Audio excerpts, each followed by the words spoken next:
आंदोलनरत है। मैं जंतर मंतर पे खड़ा हूँ। मेरा सपना था कि आप लोग एक दिन सत्ता में आओ, आप लोग आ गए, लेकिन इसके लिए तो हमने सपना नहीं देखा था। इसके लिए तो हमने अनगिनत झूठे मुकदमे सहन नहीं किए, इसलिए हमने अपनी बर्बादी नहीं सहन की। हम भी पाकिस्तान से आए थे देश विभाजन के समय। मेरे पूर्वजों को 5 किले ज़मीन मिली थी गुड़गांव में, उन्होंने नहीं ली, उनके सारे भाई गदर में मारे गए थे। मैं नहीं चाहता कि और किसी घर में ऐसा गदर हो।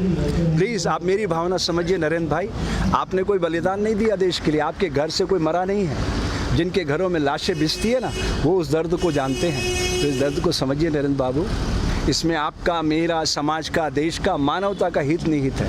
आप भूल गए अपने धर्म को। राजनीति में शुचिता लाने के लिए मैं यहाँ खड़ा हूँ। मेरे को फेसबुक पे लोग बहुत गालियाँ देते हैं, सारे साधु लोग मेरे से बहुत लड़ रहे हैं कि तुम देश के गद्दार हो गए हो, मुसलमानों के साथ खड़े हो। मैं आपसे पूछना चाहता हूँ, आप कौन जाति के हो नरेंद्र भाई? अगर मैं ये कहूँ हिंदू मुस्लिम सिख ईसाई समझो अपनी शान को, मजहब की दीवारों में मत बांटो हिंदुस्तान को, तो मैं ठीक कर रहा हूँ? मैं देश को बांट रहा हूँ। आप समझ रहे हो मेरी बात नरेंद्र बाबू, समझ रहे हो ना? ना मैं हिंदू बनूँ ना तुम मुसलमान बनो, मैं भी इंसान बनूँ तुम भी इंसान बनो। यही सपना लेके आए थे ना आप, उस सपने को आकार दो ना। अभी कुछ नहीं बिगड़ा, 2024 में चुनाव है, 48 घंटे में रोज नाम तो बंद हो जाता है। पुलिस आपकी है, ये सारा देश आपका, सारा देश आपसे प्यार करता है। क्यों नफरत के बीज बो रहे हो आप?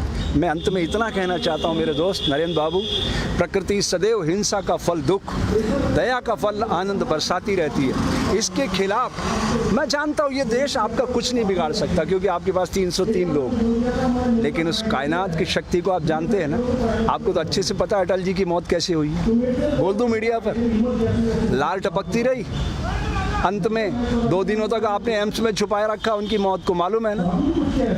ऐसी मौत मरना चाहते हो क्या आप? अरे अच्छे इंसान बन के मरना, दुनिया रोए, हंसते हंसते जाइएगा। कबीरा, जब हम पैदा हुए जग हंसे हम रोए, ऐसी करनी कर चलो हम हंसे जग रोए।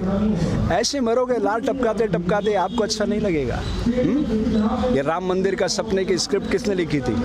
अटल जी ने। उसके निदेशक कौन थे? आडवाणी जी।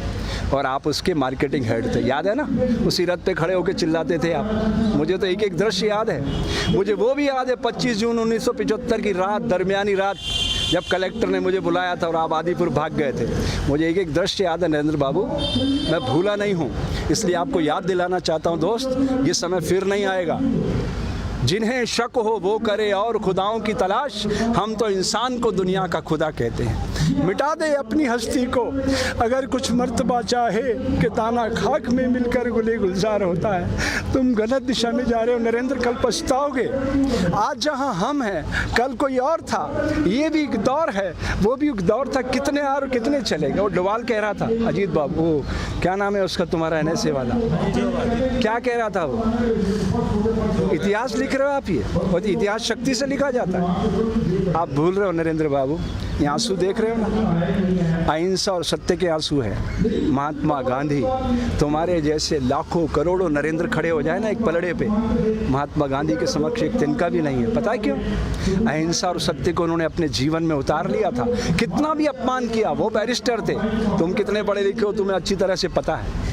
वो बैरिस्टर थे, सारे कपड़े उतार कर तन पे लंगोटी लगाई और निकल पड़े देश के लिए। आज अगर इस तरह दंगे हो रहे होते ना, तो मैदान में आ जाते और खड़े हो जाते सामने। वो एक शख्स था जो भारत में खड़ा होकर मुसलमानों की पैरवी कर सकता था और पाकिस्तान में खड़ा होकर हिंदुओं की पैरवी कर सकता, इसलिए महात्मा गांधी कहलाया। आप नहीं बन सकते इतिहास पुरुष, कूड़ेदान में फेंक दिए जाओ। इसलिए अपनी शक्ति को पहचानो दोस्त, आज नहीं तो कल। इस समय आपका इंतज़ार कर रहा है, अभी भी आत्मावलोकन का समय है। जय हिंद, जय भारत।